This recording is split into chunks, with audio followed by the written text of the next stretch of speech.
Hey, it's One Plucky Pixel here, and welcome back to another creative tutorial. In today's tutorial, we will go over how to color in your design in Adobe Illustrator. In this case, we do have a design ready to go. It is made out of the pen tool and also the shape tool as well. Now you can see that everything is heavily line-based over here.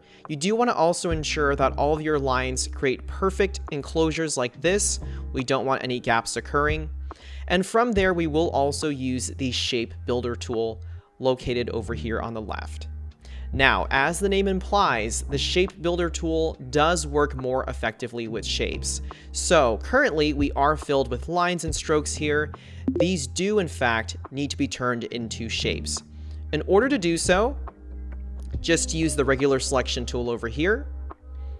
You will then click and drag to select all of your design. You will then go to Object, Expand, and then select OK. And from here, we can see that the lines are now turned into solid, full shapes. In this case, while this is selected, we then go to the Shapebuilder tool, just like this. And you will want to flip these around over here, your fill and stroke. You do want your fill to be a solid color, just like this. And while selected, as we hover our mouse over our design, we do see a dotted texture appear. Any area that appears with a dotted texture, you can actually click, and it will create a full new shape within your original line work. So in this case, with every area we want to receive color, we'll click here for the sky, click on these two areas for the sun, these two areas for the mountain, and this area for the snow.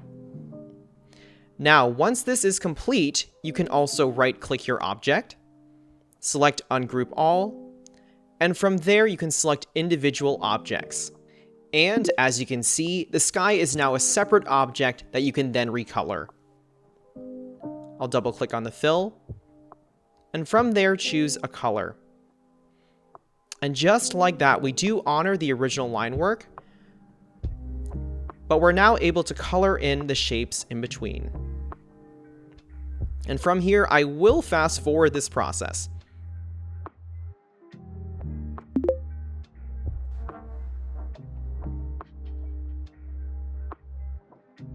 Alright, and just like that, our process is complete. Now, as a quick word of caution, once you do the expansion process, you can no longer go back and edit your original line work.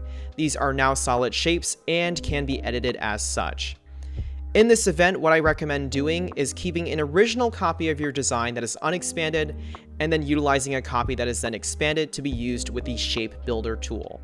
Of course, if you have any questions, please feel free to reach out in the comments, and I hope to see you in the next tutorial. Thank you so much for watching.